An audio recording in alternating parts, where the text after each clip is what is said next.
Question, man. I got a question, and this is specifically for Jarv Rap Roundtable. I know y'all recently had an episode talking about Jay Z being overhated. Mm. Yeah, I'm gonna ask you straight up, based on what Nas has done with KD 2, and now Mm-hmm. Magic. Mm-hmm. Do you still have Jay Z ahead of Nas on the all-time list, and why? And this is where I know that there's certain people like Miss Mo. Hey, girl, I see you in the chat. That people don't pay Right. attention to what we say. They just get mad and they start typing. Okay, I okay. said early January or late December. One of those episodes, I said it was after Magic Drop. I said Nas is in front of him. I said that. The Nas hater. Wow. I said right now, Jay has to drop an album because what Nas has just accomplished, you got to put Nas in front of him because it's real loud. Because we talked about it. Shout out to Sincere the Rap Snob. No one has had this late career prime. There's no rapper that has done this yet. This is a first. This is history making. I said all of this on a podcast. People is like, oh, you hate Nas. I'm like, bro, I don't like Nas. I don't have to like Nas. You have Coop here. He loves Nas.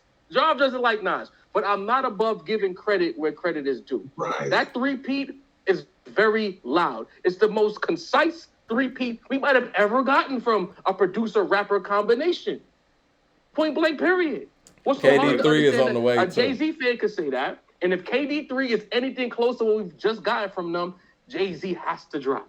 Doing something with this guy, Jay Electronica, although it's a solid performance, it's not enough. You got to give 444. Again, let me give you another Jarv quotable. When 444 dropped, Jarv said, me, the Jay-Z stand, if this is what Jay-Z sounds like now, I never want another Jay-Z album. Oh, so you don't like 444 either? They say we're crazy. It's not Hold on. good. Stop. I didn't know you didn't like 444 either. I hate Me it. and Coop feel the same way about it, and people say we're I hate that crazy. album. And I love hold Jay. Hold on. Let's step back and have an Okay, objective let's talk about it. conversation. Because I tell people all the time, because I get some of what you get. People are like, well, you hate Jay. I'm like, how do I hate Jay when I tell people every time, objectively, I have him number 2. On a bad day, personally, I have him number 5. Jarv, Cool. You suffer from the same thing I suffer from. We'll give the compliment, but the slander is too loud. Because when you slander Jay the same way I slander Nas. Hold on. But how slanderous are the things that we say? Because like when we had this debate, you talked some things about Nas's flow and how it used to be as opposed to Jay's flow. No, that was valid. That's how Jay ended up in the lead, actually. And that's what I'm saying is like, well, the objectivity sometimes get lost because what I've been telling people is that, well, I don't hate Jay. I just know what I'm hearing. I'm telling you, not as a Nas fan, as a hip hop fan, just like you just said, no rapper's ever done this late. And because of Magic, Jay can't drop something like KD1 because of Magic. It has to be something KD2 or Magic comparable.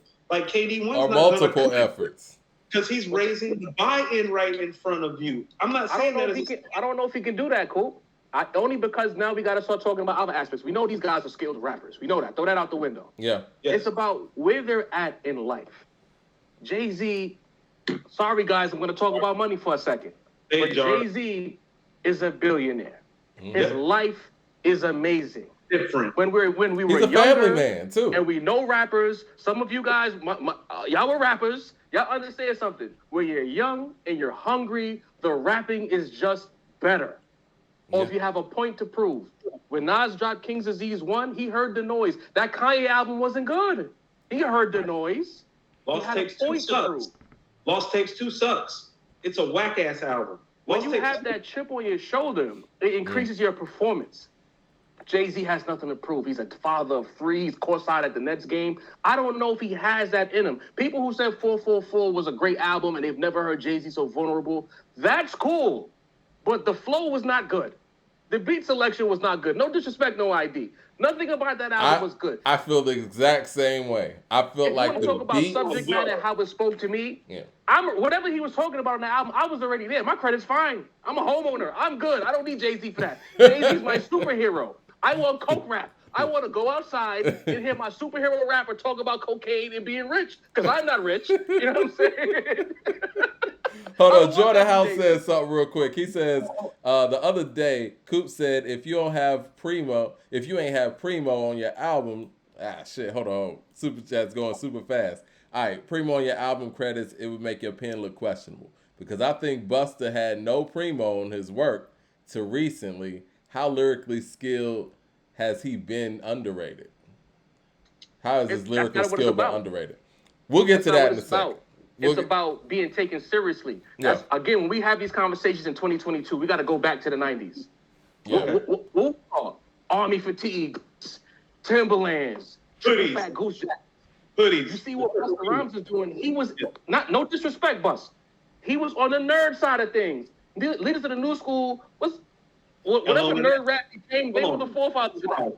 Jarv, most people don't even remember LONS and Charlie Brown. They don't even know about Busta's early origins. They know Woo-Ha Buster. They think Busta popped up doing remixes like some people don't even know about LONS. Right. Well, Busta was working with Dilla in ways that maybe he should have been working with Premier. Because honestly, man, like here in Atlanta, people rocked with Busta because he didn't have like a traditional New York sound. I mean, I was one of the weirdos that was listening to all the New York shit. I mean, I was heavy on Wu-Tang and, speaking to science, and they looking at me crazy. That don't make you a weirdo. You know good music. No, I'm saying I was a weirdo to the people down here. You know what I'm saying? No, but they didn't consider Busta that. You know what I'm saying? And Busta really didn't have, he had a New York swag, but not really a New York sound. And so maybe that's why, he didn't get the Premier stuff like he should have. I mean, he did get Easy Mo B, and he got Dilla. Look what was happening. You had Mobb Deep, you had Nas, you had Wu, you had Big. Yeah. You had level. Something that was so raw that a Busta Rhymes, he had to wait his turn. I want to get back on this 444 thing because it's interesting because we all feel the same way about 444. Well, here's the first thing that I want to say. It's like no disrespect and no ID, but it's like kind of disrespectful. Those beats are bad, and that's the main problem with the album that I've always said. And I've always been the first to say, well, the number one problem with the album actually isn't Jay, it's actually the beats. Well, see, it's kind of reminiscent of the 18th letter once again, where it's like, well, why'd you give this great rapper these type of beats to rap on? It's, you know what, for me, it's both of those things because when it comes to Jay, at least for me, I like the powerful records, and that comes from the production, and that comes from his speak. And if you want an example of that, you don't know. You don't know. That's TSA. Power. Ain't no power in 444. And that whole vulnerability is cool and all, but, I ain't even gonna front. I like parts of Everything Is Love because it was Jay talking like Jay again. The album he did with Beyonce, he was talking his shit on there at least. Hey, I catch flack for this every day, but Magna Carta blows 444 out the water, honestly, just with the Sonics. Now that I disagree with. Sonics alone. It's a better album. Both of those albums are at the bottom to me, but here's what I'll tell you. Absolutely. And you tell me what y'all think about this. Jay is the type of MC that he's kind of inflectional with his emotions, and so you have to give him beats that bring those inflections and those emotions out of him. It's part of what makes his delivery so sick. I keep on bringing up that last verse that I love the dough, Jarv. You know what I'm talking about? Where he goes, miraculous, pockets stay full, niggas skip the bulk. When he's like that, he's hard to beat because he's inspired, he's inflecting. The beat is making him do things vocally. He thinks of a musician like on a level that Nas and Rakim do. So when you just give him these rudimentary beats, well, you're taking away what he does best: interpersonal, conversational, flow, and delivery. You got to give him. You got to blame himself for that, though. Cool. He took it away from himself. There's no song on 444 that even sounds like Oceans. Oceans is a huge record. See, soundscapes on Oceans are humongous. You put it on big speakers, it's loud. No, but real talk, you want to know what I hear when I hear Nas with Hit Boy, and this is what I mean about it. When I hear Nas rapping, when I heard King's Disease, I was like, no, Hit Boy told that nigga that he was going to sound good on that beat. He didn't believe it. 27 Summers, Spicy, Blue Benz. Nas ain't picking those beats. That's when I knew this was something different. That was a song. I was like, what? Let's go on this. Jarv, I got a cousin that works in Hollywood. He was here in Georgia because me and his mom used to live together. That's my aunt. He was home when Spicy dropped. when I walked in the house one day, he was at my crib. He rolled in the house. He's like, "Cuz, did Nas just make a banger?" I said, "He made a banger." We were running up the hallway, high-fiving each other, like, "What the hell is going on?" Then you look at the features, like to even consider a Fabio Foreign and an ASAP Ferg. That's something he was not doing 2-3 years prior. Boy, that's what I'm saying. And so I think we got to give his daughter some credit too. I think that's some destiny in there too. Yeah, he got a daughter that is in, you know what I'm saying, a hip hop fan of that generation, and I think that kind of weighs in too.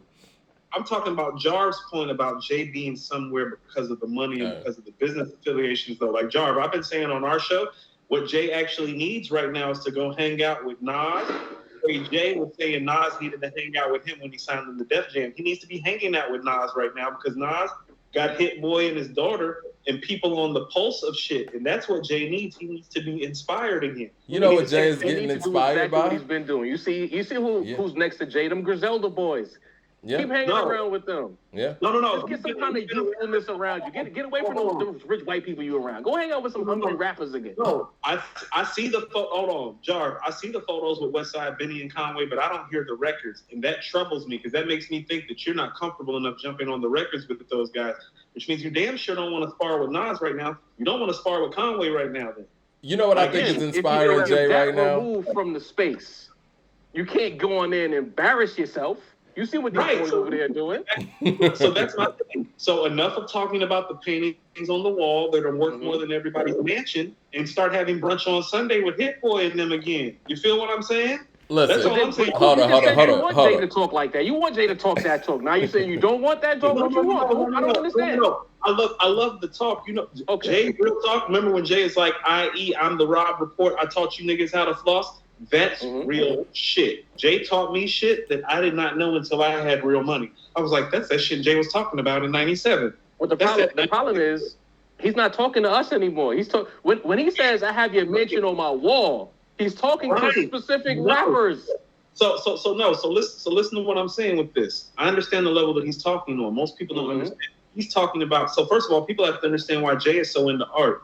He's into art because he's a hustler. The appreciation value of buying high-priced art and the way it matriculates in value makes the housing market look like a joke. It makes the car market look like you should rent cars for the rest of your life and never buy shit. That's how art matriculates. So I get the ultimate hustle of what he's speaking. Jarv, the average nigga don't even understand that. Even though I understand it and I can appreciate, average dude don't understand that. What does that go back to, Coop? What we saying? He's too removed from the space. Right, and that's what I mean about brunch on Sundays, because why I love brunch on Sundays, it's like, when have I ever heard Nas say, it's my favorite day of the week? To make it Sunday to Sunday, that shit is deep. The shit is simple. You know that he got money and that he's huge, but he comes back down to ground level for you. And Jay come back to ground level a little bit. And so what I'm saying is that he's too far out there. He need to come back down just a little bit for the relatability of it, because he's capable. I think he's doing that, and honestly, you know, I love what we're doing in this space. I feel like Jay or somebody in Jay's camp has to be listening to what people are out here saying. I think at this point, those are the things that invigorate him and that inspire him, because nobody else is going to say these things, that he's that removed. I mean, social media is loud. So, you know, even if someone's not telling him, everybody has burners. You know what I'm saying? All these rich people have burners. Yeah. KD don't care anymore. He got caught. But before he got caught, he had a burner. Yeah. These guys are watching. They comment creep. They see what's being said, because you throw out Instagram, Facebook, forget those. Twitter is the streets. Yeah. Twitter will tell you the truth, right? I mean, because even him bringing up that Biggie notion, right? Even him bringing up Biggie on neck and wrist. That's when the conversation has been dead since the 90s. For him to talk about that now lets me know that he's listening to what these conversations. And maybe those are the places where he gets inspired, because, again, Magna Carta's uninspired. 444 is uninspired, at least to the level of why we love Jay.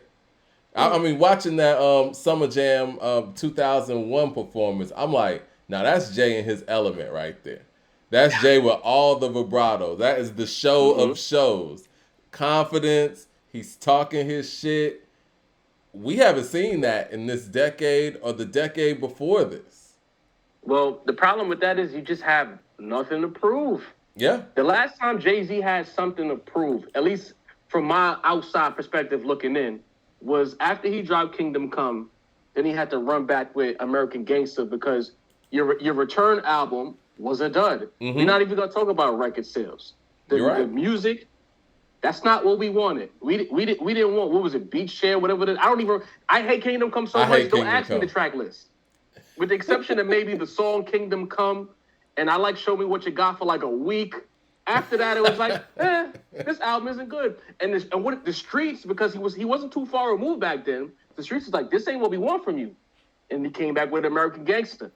That was closer to the genuine article. Yeah. I see the chat saying that we talking like Nas is in the poorhouse. We're not saying that Nas is in the poorhouse. What we're saying is that where Jay-Z is in his career, he's too far removed. Yes. Nas, on the other hand, Nas never got the adulation that Jay-Z got. Right. You gotta call it what it is. Yeah. No, And that plays and a I role think it in where helps we are too. right now with him in his career. That Nas is actually a bachelor now too. I think that helps too. Let's talk about it. Ain't nothing like Bachelor Life to inspire you to do some things. It's different. Jarv, that's what I'm saying. We've talked about this before on this show multiple times. It's like, well, Nas is actually living the life that most of these young guys want to live. Think about it. He's in his late 40s. He's extremely wealthy. He's famous. He's rich. Women love him. He's the guy the young guys want to be. Jay's married with kids, and you barely see him. And when you see him courtside.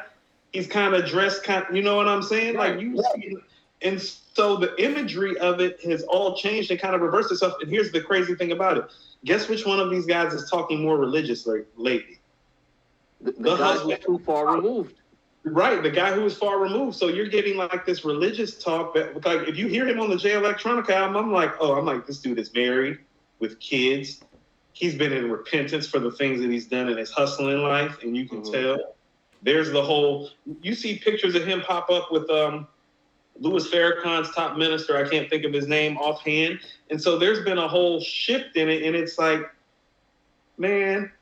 Where's the guy that taught me the difference between a 4.0 and a 4.6? You talking about Reza Islam? He retired. Honestly, right. He got fat and happy. That's right. He moved to Miami. Like you said. Somebody said Yoga Jay sucks. We're the LA cat. Like, we really got to start understanding where Jay-Z is at in his life. He's so far removed. Like Jay 5 years ago wouldn't have been at the Nets game wearing a LA hat. Like, he's not of this like that. He'll never lose the ability to rap. He was down here last night. Rich performances. I don't know. No, Jarv, he's coming back outside. He was down here in Atlanta sitting courtside for the game. I'm like, he hadn't made that type of move in years and going back. He's just quiet because he hears the noise. Right, he hears the noise. Exactly. He hears y'all talking. He hears us talking. He's like, no, well, let me go sit courtside in Atlanta too, because them niggas in according to hip hop based in Atlanta is talking. Let me show him that I'm outside again. Because we've been talking like the nigga ain't outside because he ain't been. And we not saying be outside because it's the healthy thing to do. We saying if you want to rap, and we're saying in this greatest of all time rapper conversation where Nas is taking the lead, that it's like, well, if you're competing for this title still, you better bring your ass outside. I think his biggest strength was the fact that the longevity. Never been a nigga that's good for this long, this hood, this hot, this pop, this strong. And the fact that over the past 10 years, all we've gotten was like Magna Carta, 444, Everything Is Love. I don't even like counting the Jay Electronica record because he didn't even put his name on it. You know what I mean? So, Mike D, you can't quote a Jigga bar from 2003 and 2022. No, I'm just saying, but that was his strength though. Himself because in that moment. Even then though, his strength was in his longevity and the fact that he was on a run. But nobody had done what he did at the point of 2003. Straight up. He said that in a time where we were still on running back years, where the great rapper's average career was like 3 to 5 years. So when he's in year number 7, 8, and the run is looking like this, it's like, well, yeah. But I mean, him and Nas helped change this bar when they made the Blueprint 3 and Life Is Good.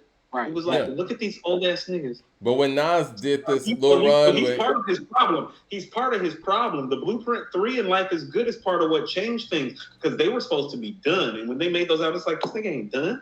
All right, they're kind of changing the scale. Like we as of now, what we don't talk about enough is the fact that what they're doing, and even the Pusha T's, the Jada Kisses, the Snoop, all of these older rappers, this is a whole new plateau for us in the culture where there's old rappers making quality music. Back when we was younger and the old rapper came out, he was trying to make them hippity hops in like 1999. We didn't want that. Right. He was trying to take it back to the cardboard box. Hold on, look. Rakim was 28 when the 18th letter came out. He was considered to be past his prime. Jay was 27 when Reasonable Doubt came out in 96. They're about the same damn age. It's crazy. Remember what was said, fellas? Rap used to be a young man's game. There was no 40, 50-year-old rappers doing this before. It wasn't. Well, let me ask you this, Jarv. Hold on, Rap's born in 74. Rap's not even 50 years old, so that's fair. Let me ask you this, Jarv. What direction do you think Jay should come with on his next album? Because that's the part that gets me. I just don't know. You know. I think if there was an approach, it would probably be along the lines of, let me show y'all that I'm still like that. Because that's what I see in the super chat. That's what I get from y'all, is that y'all don't believe that he has a certain thing in him anymore. And he needs to prove that he can still be that guy that y'all remember. Who can get that out of him production-wise? I don't even know hold on. I don't know if I need him to be that guy, Jarv, but this is what I mean. Like, Nas isn't the same guy. Like, on Magic, I don't hear the guy that made Take It in Blood and Silent Murder in The Message and I Gave You Power, the person. I hear the rapper. Right. And I just want the rapper to come back out. The person don't need to come back out. But you need the production. To go back to hustling ass, misogynistic Jay. I think that we started to get a taste of that on the Jay Elect project. Because if you think about, let's throw out everything else for a second. You take the rapping performance on the Jay Elect project and compare it to 444. It's not close. Yeah. The rapping. Everything about 444 is poor. Throw it out. We've heard Jay rap since, and he's starting to find it. Because I even said, Sincere could tell you, there was times when I would question, could Hov even find a pocket anymore? Because his pocket work started to sound crazy for a second. And then you heard the Jay Elect project. All right, you heard some of the features. Okay. So I think, to Mike's point, it's about production. Who is he going to get with? I heard Alchemist say a dream of his would be to work with Jay. I think Alchemist might be a good look. Do I want Pharrell in the Neptunes? No. Mike D, even though I don't agree with you that he needs Kanye, I completely disagree. Kanye got to be in that room. He needs Kanye. What do you disagree about? When you say he needs Kanye, it's a different connotation. It's about context, bro. Okay. They don't need Kanye, but Kanye is a useful asset. Okay, from the blueprint on, when has there been a point where Kanye wasn't involved and everything went well? So then, does that mean that he needs Timberland? Because Timberland been right there the whole time too. Man, Timberland dropped the dud with Magna Carta. More important than Jay-Z's relationship with Kanye. No, Timberland dropped the dub with Magna Carta. Timberland had his chance. No, Jarv. I have some valid questions for you, right quick. Go ahead. I really want to know things from you because you from up top, you know your shit. We respect you, and you said some really, really fly shit today. What do you really truly think about the Jay-Z and Pharrell pairing? Because we just did an episode where I pretty much laid out 16 tracks that they did together, and they're about 6 for 16. And it's like I told them, if you shoot 6 for 16 in an NBA game, are you a good shooter? No. He'd be a good baseball player, but not a good shooter. You're a good baseball player, but not a good shooter. And so I feel like part of the problem is that people, when they think of Jay, they think of like Timbo and the Neptunes. And it's like, well, no, I'm talking about like, why isn't he calling Alchemist? Mike, Jarv, don't you think this would be great just for the pub? Havoc. He can call Havoc. I mean, Havoc's on Life After Death. Last Days is Havoc's beat. So it's not like they weren't in the vicinity of each other before. Why hasn't he called Preem in all this time? Because it's like what he doesn't need is Timbo and the Neptunes. Like, he doesn't need that. I mean, I know we can't call Hit Boy because that would just be like too obvious. But I feel like technically he had Hit Boy first, no? Right. You want to know what? I would call Hit Boy. Conway and Benny got a whole album out of Hit Boy. Conway been getting tracks off Hit Boy. It wouldn't hurt you to call Hit Boy. As a matter of fact, it wouldn't hurt you. It wouldn't hurt you. It wouldn't hurt you to call Nas and for y'all to get in the studio together with Hit Boy. Well, Nas doesn't need that. And then Hit Boy, if he goes into that whole situation with Jay, that's direct competition at that point. Then people are gonna be looking at people are gonna be looking what direct competition for people like us to argue about who did the better Hit Boy exactly. album, Jay-Z or not. Exactly. Like how about this? I mean, when Nas did KD, I mean, he pretty much blew the whole project with Benny out the water and made it forgettable. And that wasn't even the best version of them. And so this is rap. This is competition. It's like Nas said on 4016, I'm outside. It's not a game. Like, is Primo not on Reasonable Doubt and Illmatic? But the narrative surrounding those artists since those projects have come around makes it difficult for them to do things without there being question marks surrounding them. To your point about the Neptune's relationship with Jay-Z, to a certain degree, I agree. I think, and this is it's a hip hop thing. It's about lore. There's a lot of loud moments with Pharrell and Jigga that make you feel like every time they get together, it's a success. It's not. In reality, there's a lot of skips with Jay-Z and in the Neptunes. But then you'll have a frontin', you'll have a Give It To Me, which are very loud tempos of their relationship. So it kind of masks the situation a little bit. Big. No, like the six joints that we picked out, it's epic. And then the other 10, it's like, okay. La La La is great. La La La is an amazing record, but there's certain people in the audience are going to be like, they would scoff at La La La, but we remember where we were when La La La came out and what it did, where you was at. He was a beast on La La La. I would say La La La is my performances to me. Yeah, that was the peak of his powers. Around 02, 03, Jay-Z, that's the best he's ever been. I think Excuse Me Miss is game changing. I like Change Clothes actually. People love Allure. Obviously you got Give It To Me out there, but then you got stuff like Nigga Please, which I like, but I wouldn't say it's a great Nigga Please record. is a good album. I like it. Yeah. Young Chris got off on Nigga Please to me better than everybody else. Sounds like Young Chris wrote the whole song. No, relax. See, there you go again. No, does it not sound like that flowing cadence wise though? Or does it sound like he didn't at least piggyback? Can we at least say piggyback style wise? Maybe. I can't say that. Who wrote first? We don't know. Who was in the studio? No, if you don't want to give it up. Who had the style first? Who say he was biting off Young Chris? Hey, Jarv, I caught some smoke in the comments in YouTube. I was in the comments in YouTube till about 3 o'clock this morning, and somebody pointed out how we gave, have been watching Emcee ratings, we gave Jay an 8 for like his competition level or the rap climate. And somebody pointed out this, it's like, there's a pool table in the Bronx with him and DMX's name on it, fam. And he took on Nas and he rapped next to Big. How you gonna give him an 8? What say you? Because just What's up? Let me pull it up. No. If Jay-Z and Nas's competition grades isn't the same, then the scale is skewed. No. I'm gonna pull it up. I want to ask you because what we're doing, we want it to be fair, as balanced as possible. That's why I'm asking you why you're here. So we got the where is it? Freestyle live performance. Well, somebody asked what Neptune songs didn't age well with Jay. We just went through that last episode, though. No. Somebody just asked in the chat.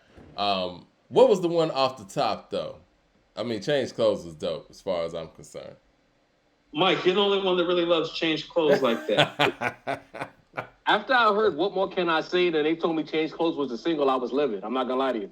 No, that wasn't the single that I was expecting. When it was announced that the Black Album was going to be his last album, and then we're coming off of La La La, and we knew the Neptunes were producing this song, I was like, okay, this is an interesting choice for first single on your last album. But Neptunes did make that song with Usher, that Anything that was on Kingdom Come, which some people on Complex just ranked the worst Jay-Z song of all time. Now, I don't think it's the worst Jay-Z song of all time. I still got the Sean Paul song. The first version of If You Would Have Throw Your Diamond in the Sky, that joint, throw it out. That's a bad But honestly, with Kingdom Come, you could close your eyes and point and pick the worst Jay-Z song of all. There's a lot Hollywood. of Hollywood, it was number 2 for me. That song with Beyonce's trash. Well, Hollywood? Yeah. I tried to pick. That song's trash. Jarv, I'm like you. I thought like some of the albums between Nas and Jay were so disappointing, and everybody knows they're disappointing. So I tried to pick disappointing moments from dope stuff. So it's like I picked Braveheart Party from Stillmatic, but I also picked like Forever Young. Because it's like, no, you have no business making that record. I don't care where you're at in your career. Like, I don't care where you're at. It's like, we know who you are.